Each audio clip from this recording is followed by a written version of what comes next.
to make sure that everything is working. The alternator, the carburetor, the engine, do you have enough oil?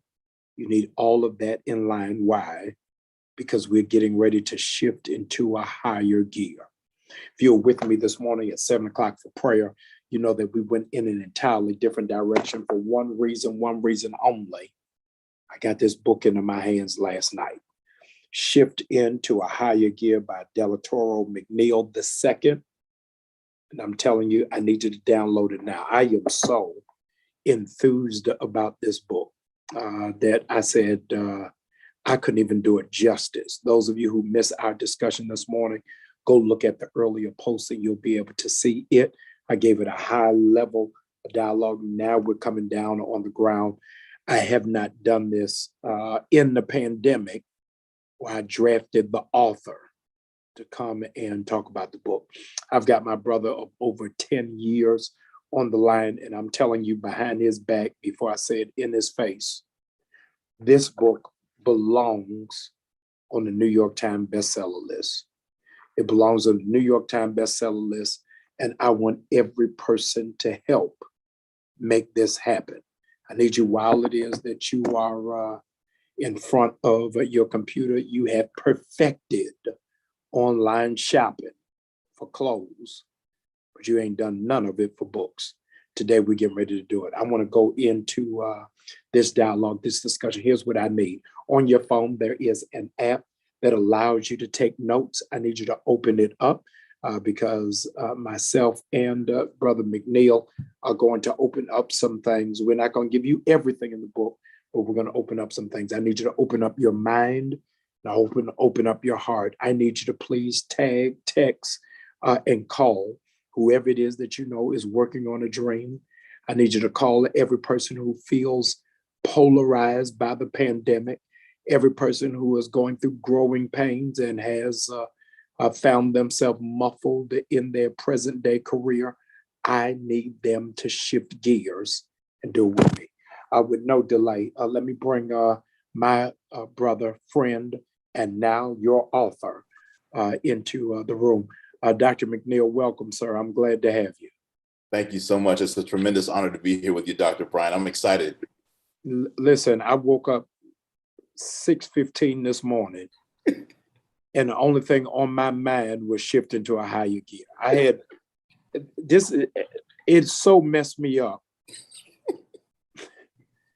that you took over my prayer space. It was supposed to be about prayer. And I went into a whole sermonette soliloquy on a motorcycle mindset. Yes, sir. Because you just pushed me over the cliff. Yes, sir. I'm going to do probably, Delatoro, I'm going to do the worst interview you have ever had in your life. I'm throwing myself out here. I want to go backwards because I gave the preamble this morning at 7 o'clock.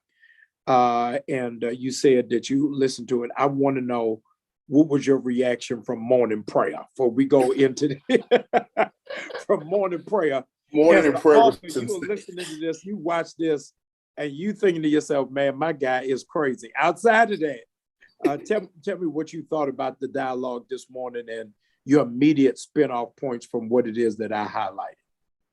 It was so remarkable, Dr. Bryant. Man, this book is God wrote this book through us. He really, really did. And this has been simmering in my spirit for years. We hosted a conference many years ago. We started a conference many years ago called the Full Throttle Experience, because I started riding motorcycles about 10 years ago. And Wow. So I've been getting downloads from God about how life and business parallels aspects of motorcycle riding.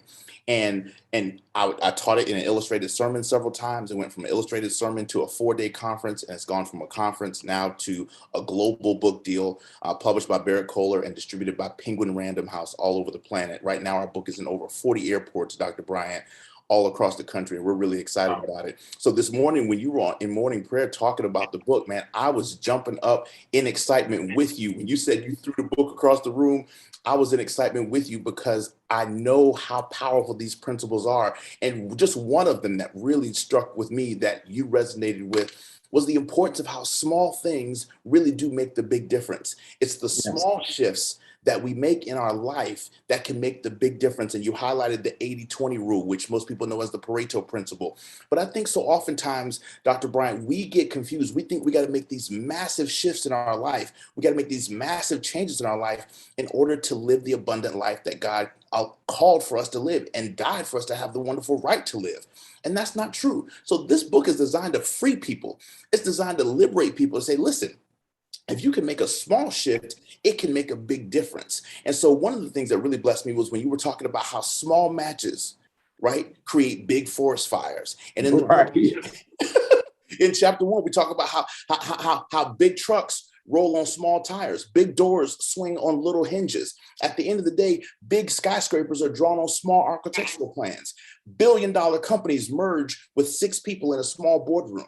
At the end of the day, it's the small things that make the big difference. So we have to learn in our lives, Dr. Bryant, to what are the small nuances? What are the small shifts that we can make that will make the cataclysmic difference in our lives? And the shifts are things that are doable. That's what I like about this book. It's doable, it's practical, it's tactical, and it's things that people can execute now.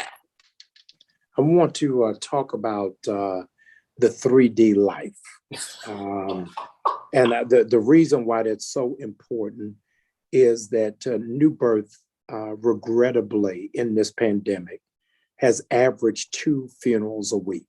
And so I've read more obituaries in the last 20 months than I have in my entire life. Wow. And people surrounded by that level of carnage and death and grief are putting life into perspective. But you said something in this book about the 3D life. It's not about living 75 or 90 years old, but it is the depth of that life. And I want you to unpack that for those who are tuned in. We're going to tune in. Let's tag team on it, man, because one of the most powerful things that we discovered when writing this book, so you're referring to chapter 2, shift from coasting to living life 3D. And one of the things that I believe is, Dr. Bryant, a lot of us are living life. We're just kind of going through the motions. We get up on Monday and we just can't wait till it's Friday, right? We're kind of living life with the fast forward button of the DVD of our lives on. And we have to realize that scripture says, morning by morning, new mercies we see. Every single day that we get up, we are blessed to experience that day. And so chapter 2 is really designed to give you a wake-up call, because one of the things that we learn in the book is the fact that at the end of the day, the truth is this: according to the United Nations, the international life expectancy average for the average human being is 72.6 years young. So if you take 72.6, that's the average internationally. 72.6 minus your current age tells you exactly how many summers you got left. Wow. 72.6 minus your current age tells you exactly how many summers statistically you have left. So we no longer can live life just assuming that we're going to be out here forever. We have to really understand that people say you can be here today and gone tomorrow. That's a lie. You could be here today and gone today. So it's time for us to start living 3-dimensionally. So to your point, Dr. Bryant, one of the things, I love 3D movies. I love watching movies in 3D because I believe that there's such depth in the movies and such dynamics that happen in the movie when you watch it in 3D. And I believe that God has designed for us to live an abundant life that's coming at us in 3D. But without the right glasses on, Dr. Bryant, we cannot process the abundant life that God has for us. We can't process it in 3D. So you got to have the right lenses on. And so that's a whole teachable moment right there. That's gone, sir. That's gone. Without the right lens, you are dizzy in the theater. Here is the reality, is that many children are scared of 3D movies because they're not used to stuff being that close. And those who are not prepared for a 3D perspective expose their immaturity. Come on. They like it on the shallow and on the surface level, right. But 3D depth speaks to what it is that you're getting ready to go. And a lot of people don't want 3D lives. They want you. They want lives right there on the periphery, right there or on the fringe. On the surface. They want surface level living. And so Yes. that's what we really dig into in the second part of the metaphor of the chapter, is we talk about the fact that at the end of the day, your entire life, and I'm actually working on a TED talk right now about this concept, because Dr. Bryant, I've never heard this taught before. I've never heard this shared before. And so I'm really, really excited about it. Our entire lives, Dr. Bryant, you and I both know, we were taught to celebrate fullness of life one-dimensionally. We were taught that if you lived till you were 80 or 90 years old, she lived a full life. He lived a full life based upon one dimension. That's length of years. So let me ask you a question. What happened to width of years and depth of years? I've never seen anybody go on Instagram and say, girl, we doing a turn up at Papa Do's over a happy width day or a happy depth day, because we don't celebrate width and depth. But those are the other two dimensions that determine size, scope, and scale.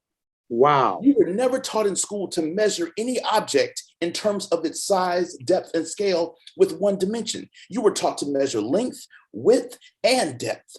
And so I proved the fact that that's powerful, because I say, okay, what is the common denominator between a Bruce Lee, a Dr. Martin Luther King Jr., a Malcolm X, a Selena, a Princess Diana, a Chris Farley, a Bob Marley, right? People who we will know throughout human history, who changed the world. Yes. And they didn't live past 40 years old. Wow. And let alone, we're going to ultimately, of course, talk about Jesus Christ. But these people didn't live past 40, but they're known throughout human history, Dr. Bryant, because they lived wide and deep. I love it. I want to go from excuses to declarations, because I flirted with it this morning on that whole kickstand concept. Talk to me about the declarations, because we're in the backdrop that the soundtrack of this season is Sierra's prayer. And everybody's talking about manifestation and how that works. Yes, I want you to underscore why declarations are important and why believers can incorporate them. Well, scripture says, listen, death and life is in the power of the tongue. It's what we decree a thing and it shall be established. Y'all, we have power. I say it all the time. Literally, there is a miracle in your mouth. It is what you say that matters. So one of the things that we talk about in the book is we have to shift into understanding the importance of, you got to get rid of the kickstands. In other words, you got to shift from excuses to powerful declarations, because the truth is you cannot ride with the kickstand down. And for those of y'all who don't understand, this entire book is built on a motorcycle metaphor. You don't have to have ever ridden a motorcycle or have a desire to ride a motorcycle to understand the principles. The motorcycle metaphor is a backdrop, but it's a powerful parallel for life and business. And here's the truth. The purpose of a kickstand is to support a motorcycle when the motorcycle is not in use. Slow down that phrase.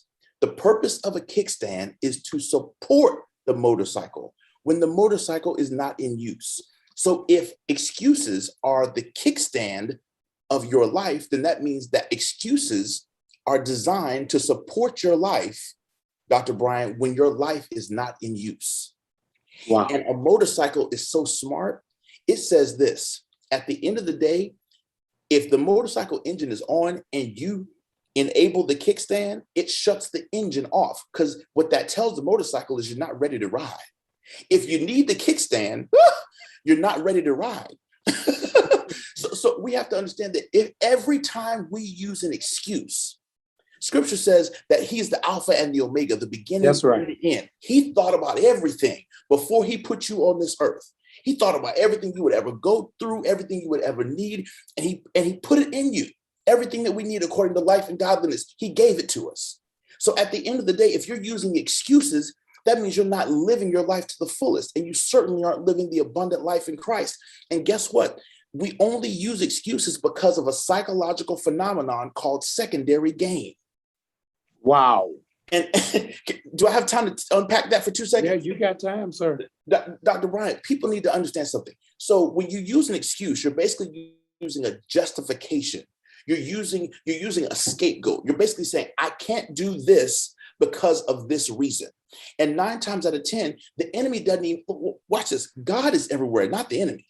We have to understand something. The enemy can mess with you one time in your mind and give you a whack story about why you can't be what you want to be, and then leave you alone and go mess with somebody else, and you will replay that same story for the rest of your life. And, Wow. and that story ends up being an excuse. And here's what else we do, Dr. Bryant. We then surround ourselves with other people who we train to embrace and accept and basically pacify our excuses. Because I'm a single mom, because I didn't come from the right background, because nobody in my family ever did it, et cetera, et cetera, et cetera. Those are all excuses that we lean on to support our whack life. And at the end of the day, we got to understand that Christ came that we might have life more abundantly. So you got to get out of excuses and you got to get into declarations, but you can't do that until you understand the neuroscience behind why you create excuses to begin with, which is secondary gain. Now, secondary gain is defined as any advantage. Dr. Bryant, man, this is sick. Any advantage gained from being in a prolonged disadvantaged position. Say that again, sir. Don't let that go by too quick. You walked in heavy, sir, with steel-toe boots. Give it to us again. You've got to understand the psychological phenomenon called secondary gain. Secondary gain is any advantage. It's in the book, Shifted to a Higher Gear. You got to get it. Y'all got to get this book now. Everywhere books are sold, Amazon. You got to get it, Audible. Listen to me. Secondary gain is defined as any advantage that is gained from being in a prolonged disadvantaged place. So, for example, any advantage gained, such as employee benefits, time off, time away from undesired tasks, attention, quality time with family and friends. We all as parents have had those times when our kids came, they were sick, so they stayed home for a day or two. But then because the kid liked being home, liked eating when they wanted to, liked playing PlayStation all day, they prolonged their sickness to stay home longer because they enjoyed being in that disadvantaged place. There was secondary gain. We all know people who stay in bad relationships longer than they ought to. We know people who, top of my head. Dr. Bryant, we know people, because here's the truth. Most people prefer known hell rather than unknown heaven. Wow. I'm going to say it again. Wow. Because of secondary gain, we prefer known hell rather than unknown heaven, because at least it's familiar to me. So secondary gain says, listen, I'm getting stuff. So we know people, family members. A lot of us have parented our parents. And sometimes our parents can stay in a disadvantaged place for a long time because they enjoy the attention, the visits, the not having to go to work, the getting the subsidizing checks. All these things are secondary gain, and it causes you to take advantage of being in a disadvantaged place. And what you have to realize about secondary gain is, guess what? You can get the benefit without having to be in a disadvantaged position just by asking for what you want and what you need. So you don't need the kickstand. If you want more attention from your family, start scheduling Sunday dinners. If you want more time with your family, if you want people in your office to share the workload, you don't have to get sick for people to share the workload. Start speaking up at work and decree and declare what it is that you deserve in your salary and your position. You don't have to stay in a disadvantaged place to get the gain. You can get the gain when you speak up for yourself, when you shift into a higher gear and begin to assert yourself and decree the things that you want. That's why the best way to get over excuses is to shift to powerful declarations, because a powerful declaration is what we call in psychology a cognitive reframe. I love it. And God has given each and every one of us the ability to take any disadvantage and language it, Dr. Bryant, in the positive. And so in the book, we literally give you over 30 different reframes for the top 30 excuses you tend to make about your life. I'm too old. That's the excuse. The positive declaration says this: my past experience has prepared me perfectly for this new opportunity. I love all of it. I love all of it. We have 46 days left in the year. Yes, sir. Because I don't want to give all of this away. I told you I'm ordering it for my whole staff. My Covenant brothers, I'm sending them a copy and telling them to get their staffs to get it. But you. before we drive everybody to Amazon and Barnes and Noble, I messed with it, but I didn't do its appropriate job. Tell us for these 46 days, the 3 gears of mediocrity. That's my favorite. Let me say to you, that's my favorite. But go ahead. All right. So you talk about so you talk about chapter 9. So chapter 9 is shift into drive to avoid the other 3 gears of mediocrity. And one of the things that we talk about is how motorcycles are differently designed than automobiles. Okay. A motorcycle only knows 1 gear, and a motorcycle only has 1 gear. A motorcycle only knows drive. I want y'all to understand that and remember that when you purchase a motorcycle and you put it in gear, you turn on the ignition, you put it in gear, it's only going forward. It only knows future. It only knows growth. It only knows tomorrow. It only knows advancement. The machine itself does not know anything other than tomorrow, growth, development, next, opportunity, yes, yay and amen. It only knows that. It is not built to do anything else. Now, an automobile, conversely, has 3 other gears that, in my opinion, when we use those gears in life and business, create massive amounts of mediocrity. For example, your automobile has parked, your automobile has reverse, and your automobile has neutral. Now, let's take a couple seconds to unpack each one of those. That's why you got to get the book, y'all. This is just one piece of one chapter. You know you're in parked when you have literally stopped producing in a certain area of your life. And Dr. Bryant, I'm going to go against the grain and share something also that I've never heard before, but popular influencers teach this. They teach how you do anything is how you do everything. And I completely disagree with that, because you can be in parked in your marriage, but in drive in your parenting. Wow.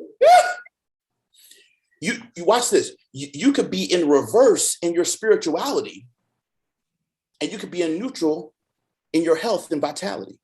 Wow. You could be in drive. You could be in drive in your career, and you could be in neutral in your marriage. You don't care what's going on in your relationship. You go to work, you kill it, you crush it. You come home, roommates. I'm not judging. I'm just asking you to take a look at the different gears that you could be at in different aspects of your life. Because at the end of the day, if we're going to shift into a higher gear, we have to honestly take an honest look of what gear am I in when it comes to my business? Watch this. If you take your money and you just put it in an account, even if it's a retirement account or whatever, it's called park and pray. When you're not actively looking at the market, studying the market, evaluating stocks, evaluating your cryptos and all this other kind of stuff to decide when it is to buy and when it is to sell, you're parking and praying your money. You're not actively growing it. It's not in drive, it's in park. If you tried that business 5 years ago and it didn't work out, and you say, yeah, I always wanted to do that, but it didn't work that time, you put it in park. It's just sitting over off to the side.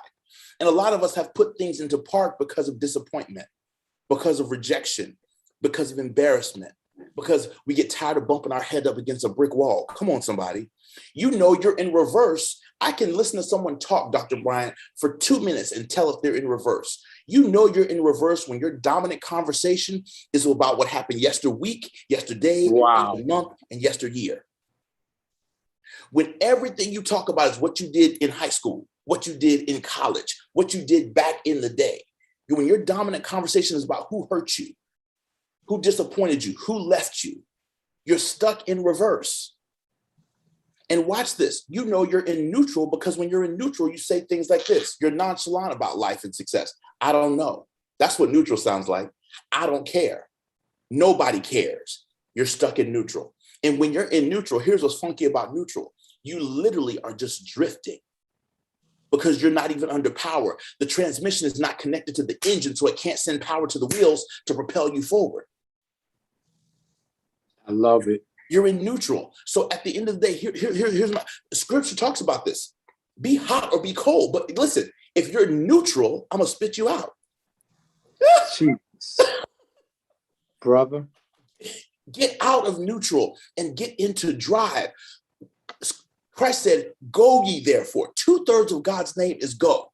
Go ye therefore. A motorcycle only knows drive. You were built in the likeness and the image of someone who said go.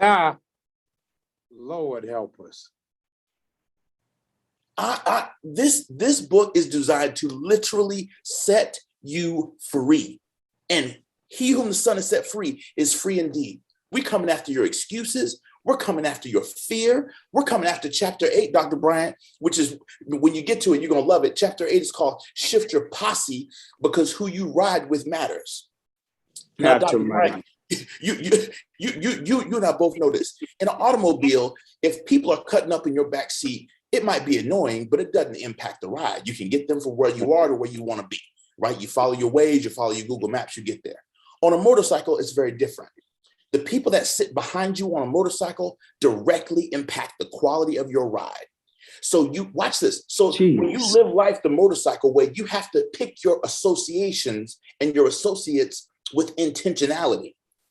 Because at the end of the day, people who you ride with can kill you on a motorcycle.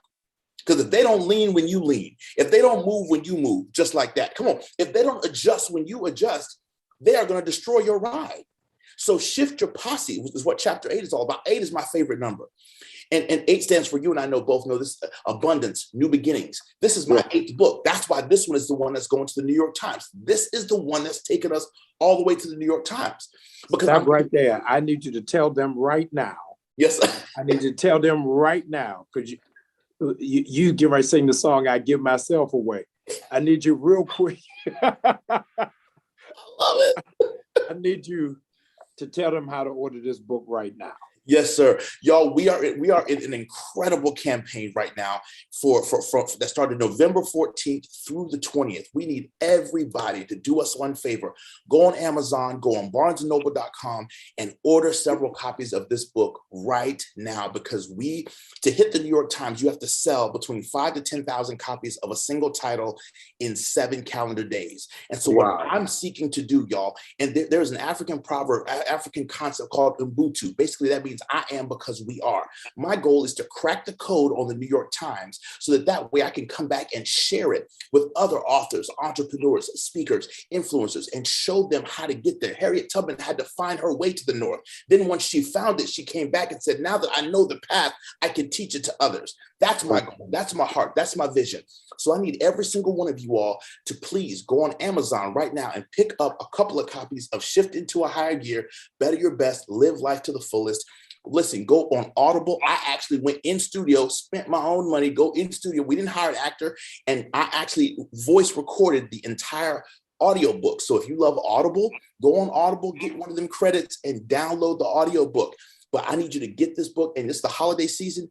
Get several copies of this book. Make it a book study. If you mentor, if you coach, if you lead people in any way, shape, form, or fashion, then we want you to go to porchlightbooks.com and type in this book, and you can buy it in bulk for your staff, for your teams, et cetera, et cetera, et cetera. If you order in a certain quantity, we will actually do a virtual, like 45-minute virtual session. So if you order at least 100 copies of this book for your leadership staff, your team, I will do an author meet and greet with you virtually. Doc, this thing is bananas, and we need everybody to run to Amazon, grab this book, so that way it can take us all the way to the New York Times, and we can be an example of what's possible. Because I was labeled an at-risk youth, Dr. Bryant, in the 5th and 6th grade, told academically I wasn't going to amount to much of anything, literally. Dr. Joel Osteen has told my story in 2 of his sermons about how I was labeled an at-risk youth and told that I wasn't going to amount to anything. But thank God for a 6th grade teacher. Her name was Miss Diane Williams, who relabeled my life. She was my first Black teacher. First day of class in this 6th grade classroom. I don't know why she looked at me. I think it had to do with my destiny. Come on, somebody. But she said, you're not a youth at risk, you're a youth at promise. And she said, I'm not just going to teach you this year, I'm going to mentor you this year. Wow. And every day at recess, Dr. Bryant, she sat down next to me and she said, you get 15 minutes with your friends, and the other 15 minutes, you go sit right next to me and I'm going to teach you about life. And she relabeled my life. And y'all, from that point, I didn't have any more academic challenges. And so I go all around the world as a marketplace minister. I spend the majority of what I do in corporations and associations and colleges and universities, convention centers, speaking all over the world, impacting the lives of people, helping to show them that they can do all things through Christ that strengthens them. I just do it in the business community. So we want everybody to get behind this campaign and send us directly to the New York Times so we can be an example. Grab this book. It will transform your life. There's over 80. My master's degree, Dr. Bryant, is in curriculum design, instructional systems.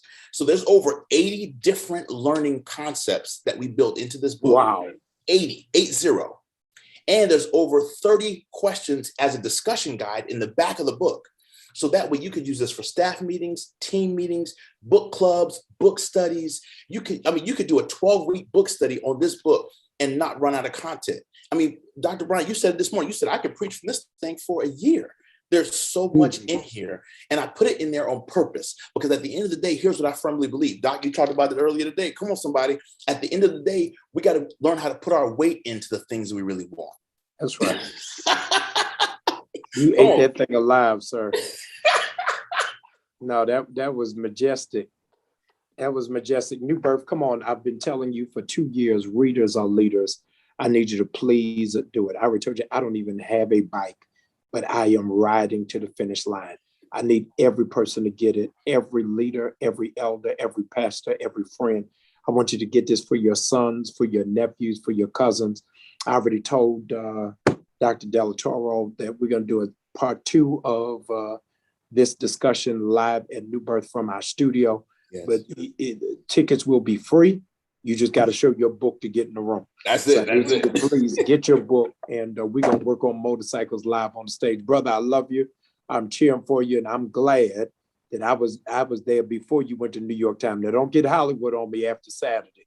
No, sir. Hey, man, I'm cornbread till I die, Doc. I'm cornbread till I die. Man, let's get it. Shift into a higher gear. New Birth, I love you. Don't forget tonight at 7:30. We are in group therapy. I want to be with all of you all day. This is our second of 3 times being together. Third time's at 7:30. All of the pastors from around the country. Thursday at 11 o'clock, meet me in Brunswick, Georgia, outside of the courthouse as we stand and pray